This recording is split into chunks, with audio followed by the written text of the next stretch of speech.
You are holding a miracle. Right now, in your hand or in your pocket, there is a slab of glass and metal that can call someone on the other side of the planet, show you a live video from a volcano, and tell you exactly where you are within a few meters. That is magic. Real magic. But here is something nobody tells you. That magic depends on a handful of invisible, weirdly named rocks that almost nobody has ever heard of. And almost all of those rocks come from one country. One single country. And that country has quietly built a trap so clever that the entire world walked right into it without noticing. This is the story of rare earths, and how China came to own your smartphone.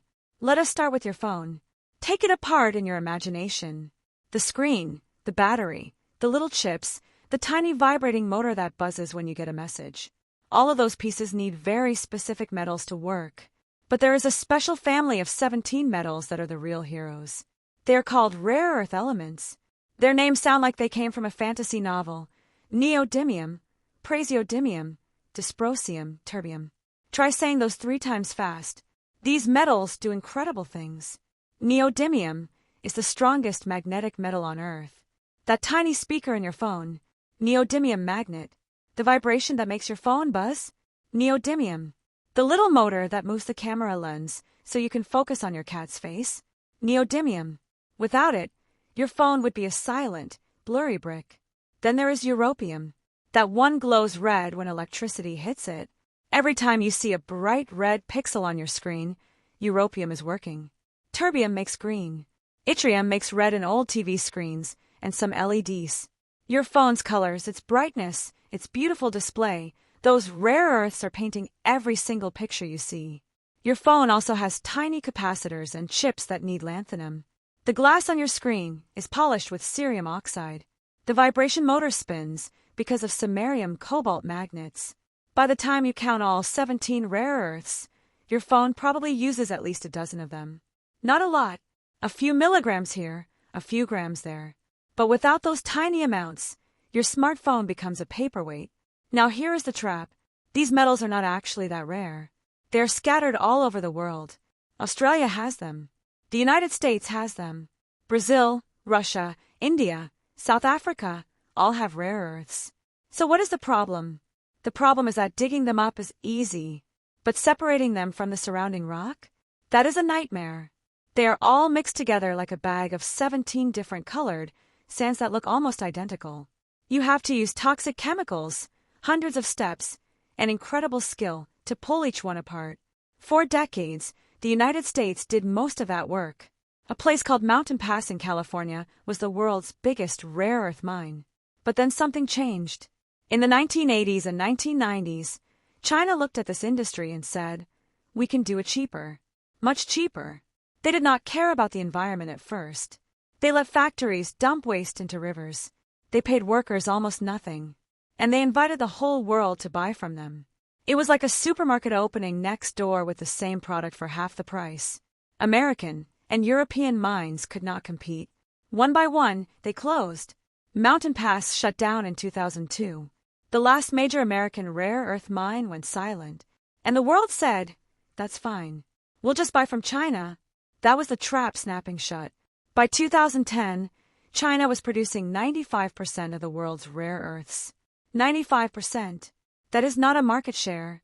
That is a monopoly. And then China showed everyone what a monopoly really means. In 2010, Japan and China had a political fight over some islands.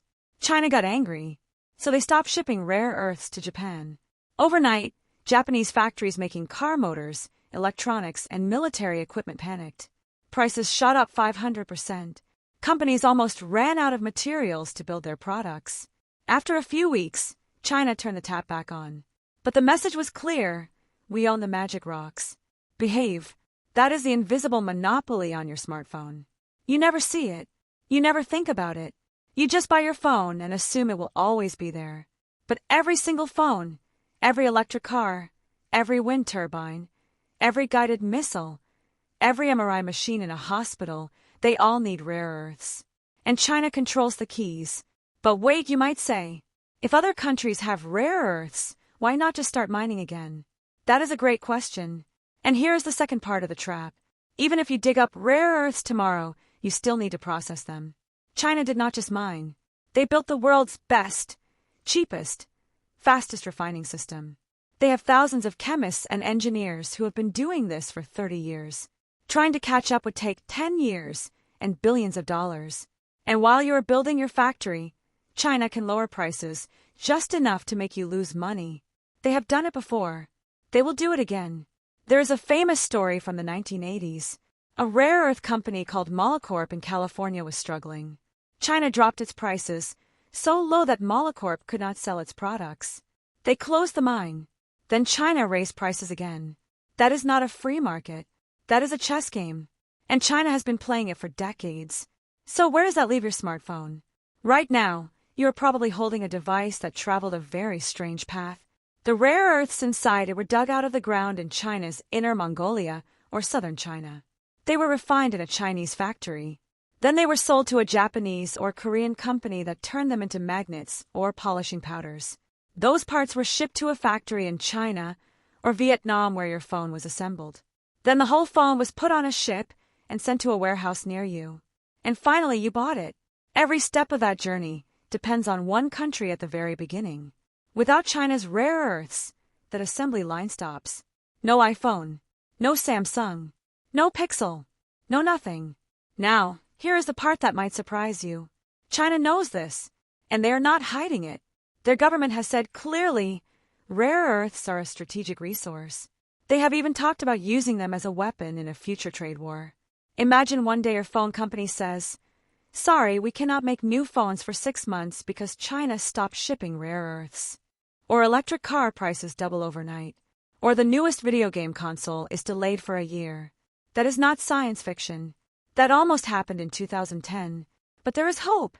In the last few years, the United States, Europe, and other countries have finally woken up. They are throwing money at new rare earth mines and refineries. Australia has a big mine called Linus. The United States reopened Mountain Pass in California. Canada is exploring its own deposits. It will take time, maybe 5 years, maybe 10, but the trap is slowly opening. However, there is a bigger lesson here. Your smartphone is not just a device. It is a spiderweb of countries, materials, and dependencies. The glass comes from one place. The battery cobalt comes from Congo. The rare earths come from China. The chips come from Taiwan. And the assembly happens in yet another country. That web is beautiful and fragile. When one strand breaks, everything shakes. So the next time you pick up your phone, think about those weirdly named metals. Neodymium spinning in your speaker. Europium glowing red on your screen. Terbium painting the greens. They traveled thousands of miles, changed hands many times, and passed through a monopoly you never knew existed. And they ended up right there in your palm. The rare earth trap is real. But now that you know about it, you are no longer trapped by ignorance. You can see the invisible. And that is the first step to changing it. Thank you for listening. If you want to know more about the hidden materials in your everyday life, subscribe and stay curious.